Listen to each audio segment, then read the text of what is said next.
Unity of Houston is an inclusive church where we seek to understand and live the teachings of Jesus and other spiritual masters. At Unity, we welcome all people from all spiritual paths and every walk of life. We celebrate the diversity of our city and of our world, and we teach love, tolerance, and oneness, seeking to live in harmony with open minds and open hearts. Wherever you are in your spiritual path, you are always welcome at Unity. Join us and discover that the life of your dreams is already within you. So great to be here. Happy 4th of July, everyone. This is the season, and this is what we're celebrating now, independence and freedom. And I think that, everywhere on the planet, people value freedom. It is sacred. And we're fortunate to live in America, where, we should never take for granted the freedoms that we have and that people have fought and died for, really. And so it is an important aspect of what we are celebrating. There was a preschool teacher who was talking to her preschool students, and it was around the 4th of July, and she said to her class of preschoolers, we live in a great country, and the best part of it is that we are all free. We're all free. The little boy raised his hand, stood up, and said, "I'm not free, I'm 4." So I don't care what age you are, we are free living in this country. But it is sacred, isn't it? I think of freedom as very, very sacred. I give thanks that I do live and was born and live in this country, and it doesn't have everything perfect by any means, but it really stands for something that the world has honored, because freedom is sacred. And we all desire to have it and to experience it, because it's basically, I believe, embedded in every soul. It's like a spiritual gift. It's a spiritual power to experience freedom. It's what we're called to live and breathe and experience and actually learn and grow toward is deeper levels of what freedom is on a spiritual level and a spiritual basis. And the spirit, or the deepest part of us, I believe, honors freedom, never forgets to honor it. It recognizes its importance. It never forgets it. There was, I continue to do counseling, as was stated, and spiritual counseling, coaching, and this type of thing. And one of my clients recently shared a wonderful little story.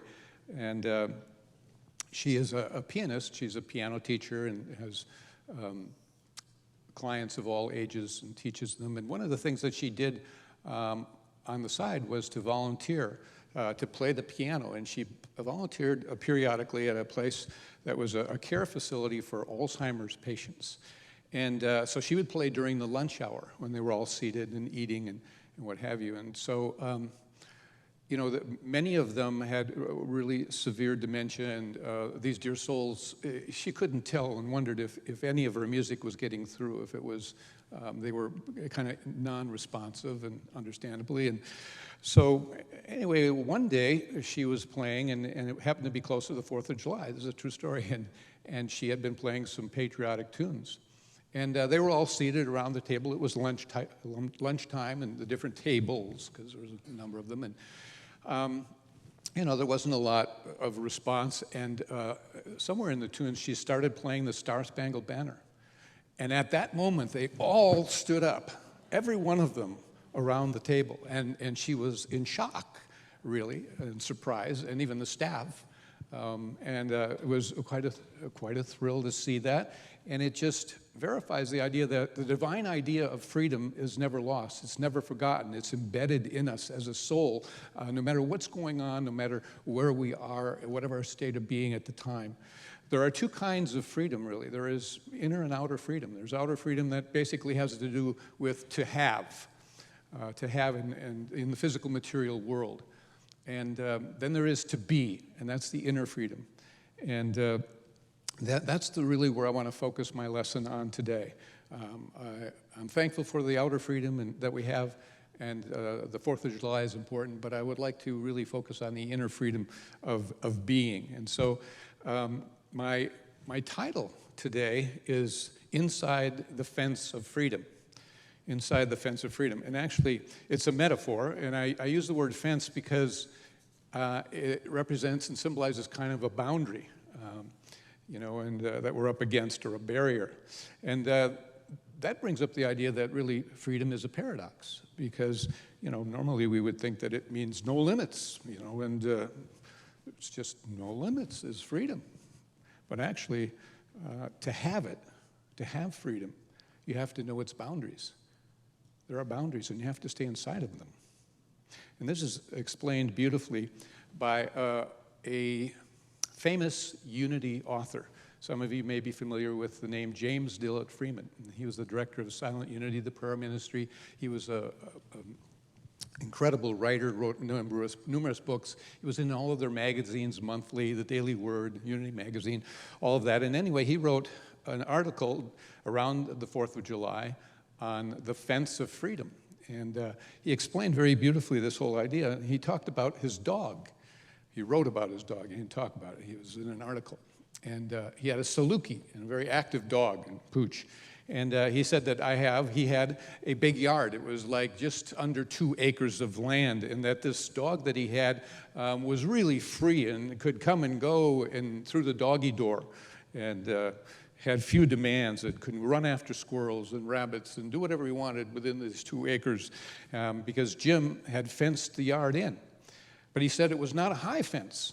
Some of it was ornamental, not oriental. Well, it could have been both. There are nice oriental fences. But anyway, it was low enough that the dog, if it wanted to, could have jumped out and gone into town and gotten into all kinds of trouble.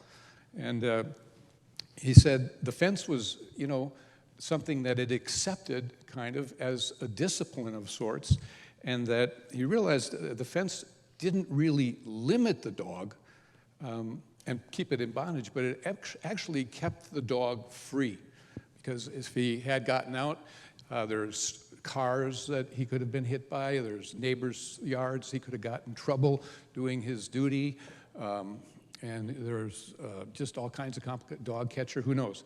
But it basically kept him free, the fence, that it didn't limit. And that was the point that he made. It does not limit her freedom as much as it guarantees it, you see. It doesn't keep her freedom from her, but it actually marks how far she can go without losing her freedom. And so freedom is a relative term. We all would like to fly, but we know that there's a boundary there physically within the body. We could jump out of a 10-story building, but we wouldn't fly. It would cost us. We would lose our freedom. There are different boundary lines of recognition that we have to understand in terms of spiritual laws, mental laws, physical laws, all of these things. Even our founding fathers, when they wrote the Constitution, they actually wrote in there certain fences to kind of fence in with laws and guidelines the freedom that we all are meant to have. Some people believe that freedom means no fences, that a person should be able to think and say and do as they please. And they can, but it can sometimes be at a cost. Freedom, if you abuse it when you use it, you will lose it. Say that again. Freedom, if you abuse it when you use it, you will lose it. If we can take our various actions that actions and deeds, and do, we can do harm to ourselves or to another. We can say things that do harm to ourselves or another. We can think things that bring forth a sense of misery and inner conflict for ourselves, or we can bring forth and think in a particular way that brings joy and peace and freedom. And so there are boundaries that we're talking about. Jim Freeman, actually, isn't that great? His last name was Freeman. So he was a free man all his life, just by the virtue of the name that he was given. But anyway, he built his dog's fence. He was the one that built it. And my point here is that on the path of spiritual awakening and spiritual consciousness, that all of us are actually having to build our own fence of freedom. And that there is only one way that we can build that fence. There's really only one item that we build it with, and that is basically spiritual truth. Spiritual truth is the fence that we want to build that allows us to experience a level of peace and inner harmony and the wonder of life. And so that's the thing that we're here to do. And truth sometimes is a word, well, what do we mean by truth? Well, it means that it's aligning that which is the absolute true reality of God's good. That no matter what the appearance is, no matter what the situation, whatever the limitation may be, that there is a dimension of the infinite that is unlimited, and that is unchanging. That the world of the material world, things come, conditions come, they happen, they come, they go, there's no permanency, but what is permanent is this spiritual truth, and that's what allows for freedom. That's what makes it true, universal, infinite, true. It's holding fast to that which is God's good. You get that? Okay, so that's where we want to be.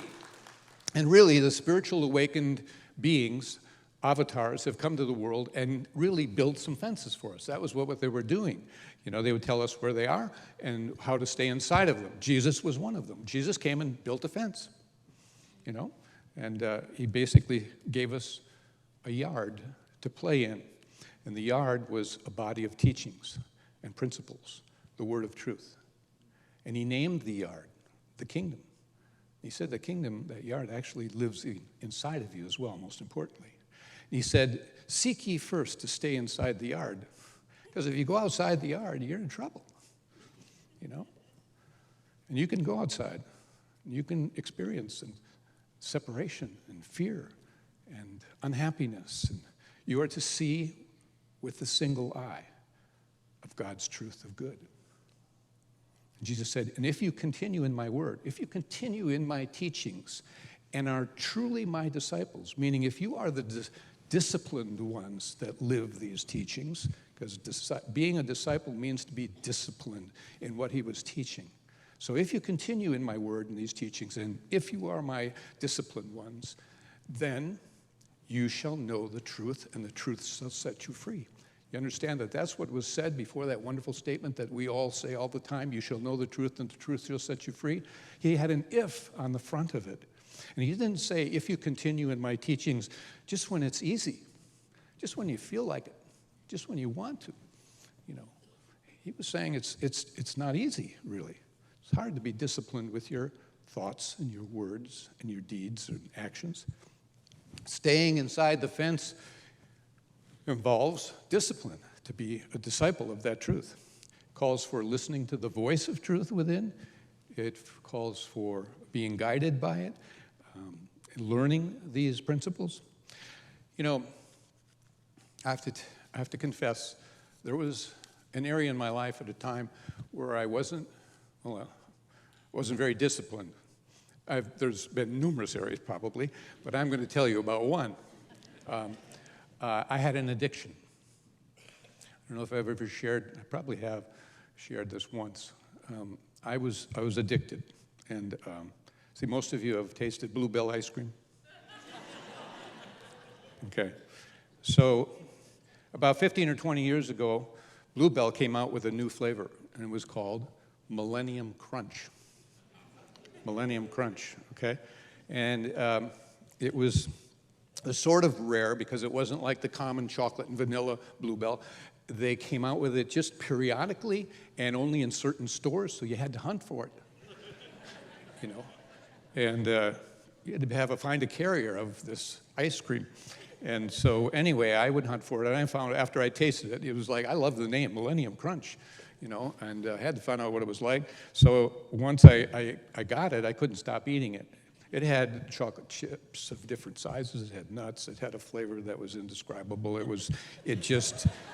It did everything for me. And so I would have a dish virtually every night, and then the dish got bigger. And then sometimes I went back for a second dish. And it was really, really something. And so this went on, and it was like a drug. And anyway, one Sunday, when I was, senior minister here, I used this as an example. And I told the people, talking about discipline as an example, and I shared that there was this ice cream. It was called Millennium Crunch, and it will master you. It is a drug. You won't be able to stay away from it, but don't buy it. It's not going to be good for you. I'm in recovery.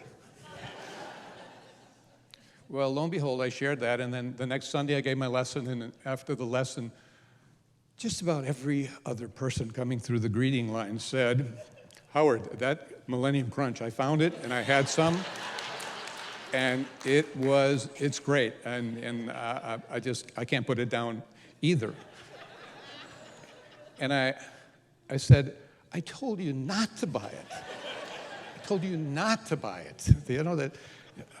You did it anyway. You missed my point.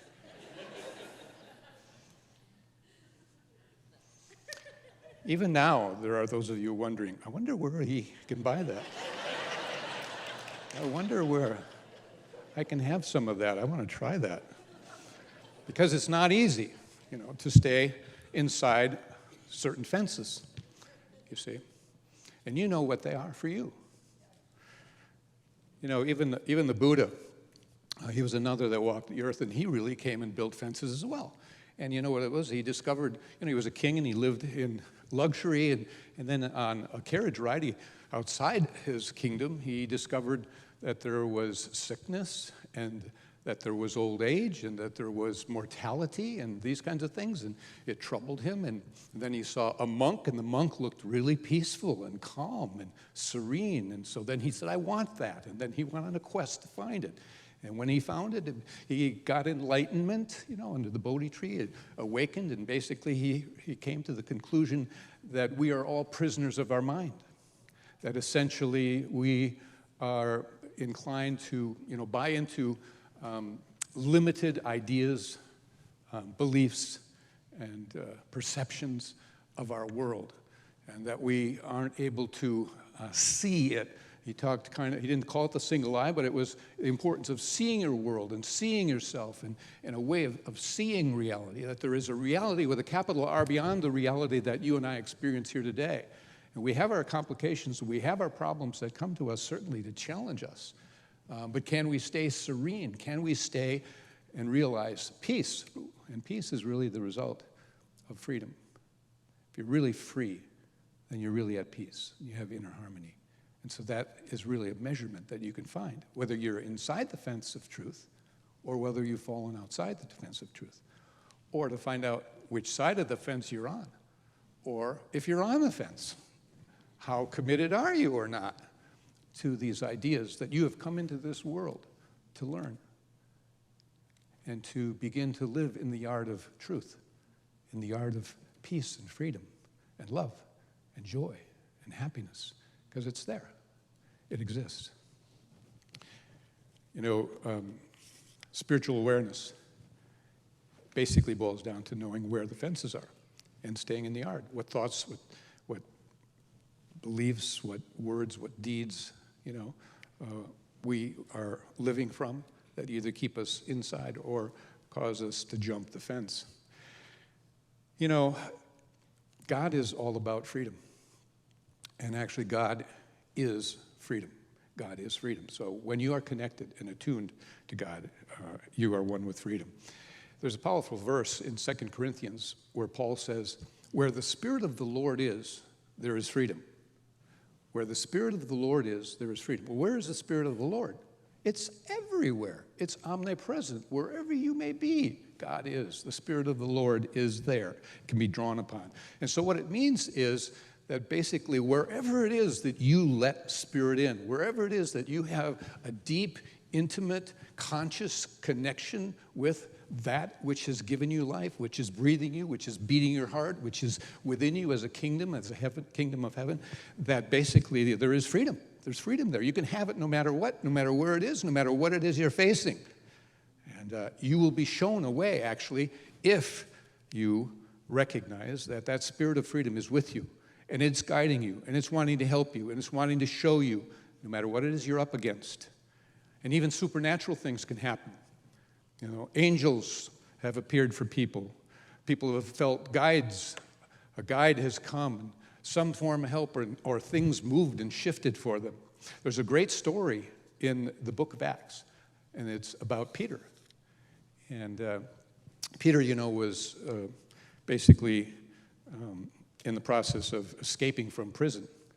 And Herod was the king, and Herod was doing some naughty things, some violent things to people, and he had ordered James, the brother of John, killed with the sword. And then Peter, the disciple Peter, was arrested.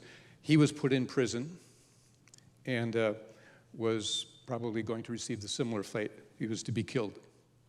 And so basically, it states in this passage in the book of Acts that they took every kind of measure to secure him, to make sure he wouldn't get away. And they told in there, in the passage, there are 4 squads of soldiers that were assigned to guard him, 4 squads. And that he had a soldier sleeping on each side of him, and that he was, bound in chains, and that there were numerous sentries outside the door, all this. And it says that there were, in the passage, that there was earnest prayer going on, prayer to God, endlessly by the people of the church. There were people praying for him. And on the very night that Herod was to be slain, brought out to be killed, sleeping on each side of him was a soldier. He was still bound in chains. He had sentries outside the door. But an angel of the Lord appeared. An angel of the Lord, and the light shone in the cell. And the angel woke Peter and said, "Get up quickly." And suddenly the chains all fell off, and just fell off. And he was told to dress, which he did.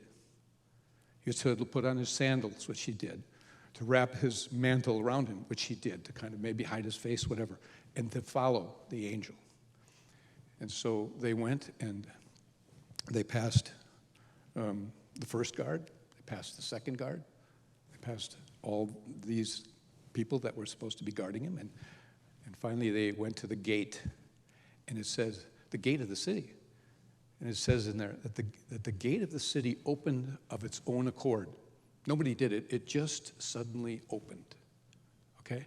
All of this stuff is really supernatural sounding, certainly, and Peter thought he was dreaming or having a vision, and then he realized it was real.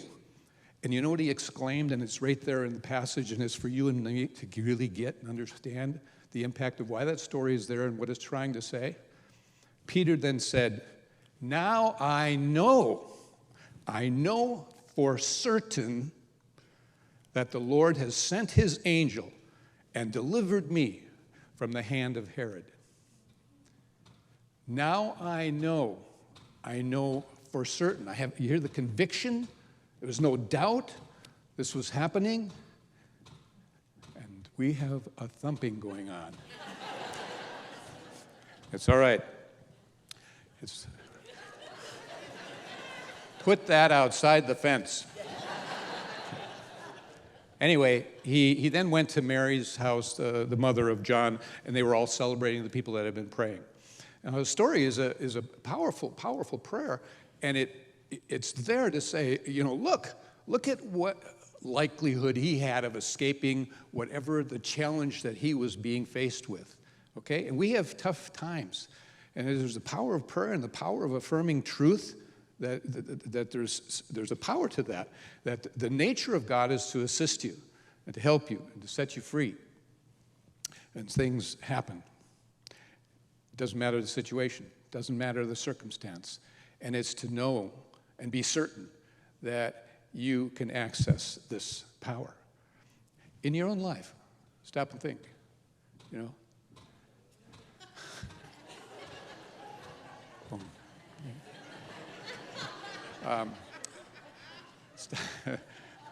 Those of you, if it's being streamed now, you are not hearing the beat, There was a beat going on in the room. So that's what that was about. Help the streaming people. But in your own life, just stop and think, what is it that you have been up against where you felt you were cornered and you weren't sure that you could get out of this and you were troubled and it was difficult, and somehow, miraculously, some things happened to work out. And you could have said or thought, and maybe did, surely I know for certain that some power greater than my own has helped me get through this. I've had that happen more than once. Have you? Yeah. That's what that story was about. Never forget that. Never forget that. John Lennon, remember one of the Beatles? Ba-boom, ba-boom. The timing of that bump is, anyway. He's credited with saying this. Beautiful. He said, everything will be okay in the end. And if it's not okay, it's not the end. Everything will be okay in the end. And if it's not okay, it's not the end. You see, truth principles will always win in the end. You shall know the truth, and that truth will set you free. Now, some of you believe in reincarnation. I believe in reincarnation. This church teaches reincarnation. Unity teaches reincarnation. And if you believe in more than one life, my question is, where were we in between lives? Where were we? We had to pre-exist in some dimension, in some realm. And there are credible people that study pre-existence. And there are people that have written about it as well, of course. And they liken it to a taste of heaven, similar to a near-death experience in what they report, that there was a place of light and love and peace and total freedom. If you were blind, you now see. If you couldn't hear, now you hear. If you had any limitations, they're gone. There's freedom, okay? And so then a person is in that state, and then they are brought back into a world of duality. And they are challenged to live the life, as Jesus said, to see with the single eye of truth, spiritual truth. And he says, and if you do that, if you see with the single eye, your whole body will be filled with light, Jesus said. In other words, you up your vibration to a level of the power of freedom and goodness flowing, the reality of God. And that consciousness comes through because you are now in a heightened state of oneness. And so my point here is that when we have moments where we hunger and long for something called greater happiness, greater peace, greater joy, greater freedom, it's because we have known that realm exists. We've been there. We've tasted it. We know that's our true spiritual heritage. And so we should know for certain that we are being guided and led there on an inner level. St. Augusta said, we must have known eternal joy, this freedom, in some pre-existing state. Many poets and philosophers and mystics and teachers have believed in this, and they have spoken, and they have written of it in poetry and so forth. You find it in the writings of people like Wordsworth, Robert Frost, William Blake, Rumi. The Gnostics wrote about it. They all knew. So why do we cherish freedom? We cherish it because we have come from freedom. It's our home. It's who we are. It's what we are. It's what we're meant to realize and experience with the challenge of a three-dimensional world and a world of duality. We have to see with a single eye. We're called to see with a single eye. How do we find it? Doing exactly that. Because where the Spirit of the Lord is, there is freedom. And how do you know when you're there in freedom? There is a level of peace that knows with certainty everything is working together for good. It is holding fast to that which is good. It is accepting and living what Jesus taught. Staying in the art. And what are those teachings? Because he said, if you follow my word and are a disciple, then you will know the truth, and the truth will set you free. Some of those teachings basically are to simply quiet the mind. That has often imprisoned us with limiting ideas. Practice meditation. Master your mind instead of allowing yourself to be servant of your mind. It's a process, okay? It's observing more your mind, mindfulness. It's seeing the world, everyone and everything in it with that single eye of oneness with good. It is learning to be present in the moment where God and life are experienced. It's not when we're in our past with our mind or worried about the future. It's in the moment that we really experience God. And it's learning to listen with your heart, because God speaks to you through your heart. And so if you're listening to your heart, you're actually listening to God. And it's learning to detach, to understand what things are thrown at you, wherever it may come from, media here, there, friends, I don't know, that are limiting and don't feel good to identify with, and you let them go.